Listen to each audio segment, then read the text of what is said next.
হয়, আজি গোলাঘাট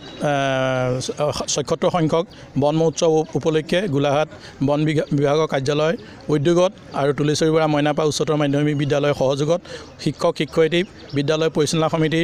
আৰু ছাত্ৰ ছাত্ৰীৰ সহযোগত আজি আমাৰ ইয়াত এখন সজাগতা সভা অনুষ্ঠিত কৰা হয় আৰু এই সজাগতা সভাত উপস্থিত আছিল আমাৰ সৰুপেটা সমষ্টিৰ বিধায়ক বিশ্বজিৎ ফুকন ডাঙৰীয়া আৰু তথা আমাৰ এই বিদ্যালয়খন যেহেতু খুমটাই সমষ্টি আমাৰ খুমটাই সমষ্টিৰ জনপ্ৰিয় বিধায়ক মৃণাল শইকীয়া ছাৰ, আপোনাৰ CEO আমাৰ বিপুল দাস ছাৰ, DFO দাস ডাঙৰীয়া আৰু আমাৰ মাজত আছিল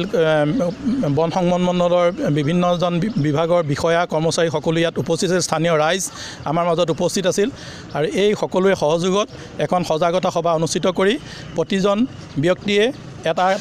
আমাৰ বিদ্যালয় প্ৰাংগণত একোটাকৈ গছপুলি ৰোপণ কৰি আৰু টোটেল সৰ্বমুঠ আমাৰ 20টা পুলি বিদ্যালয়খনত ৰোপণ কৰা হৈছে আৰু 100ৰো অধিক পুলি ছাত্ৰ ছাত্ৰীৰ মাজত বিলাই দিয়া হৈছে আৰু সেই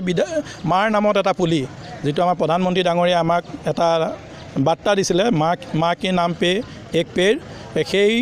মূল মন্ত্ৰ ফাঁকি সৰুগত কৰি প্ৰত্যেক ছাত্ৰ ছাত্ৰীক নিজৰ মাকৰ নামত পুলি ৰুবৰ কাৰণে আমি তেওঁলোকক এটা এটাকৈ পুলি দিছোঁ আৰু তেওঁলোকে সেই ৰক্ষণাবেক্ষণা কৰি পুলিটো ডাঙৰ দীঘল কৰি মাজে সময়ে আমাক বিদ্যালয়লৈ ফটো প্ৰেৰণ কৰিব। তেওঁলোকক সম্পূৰ্ণ দায়িত্ব দিয়া হৈছে।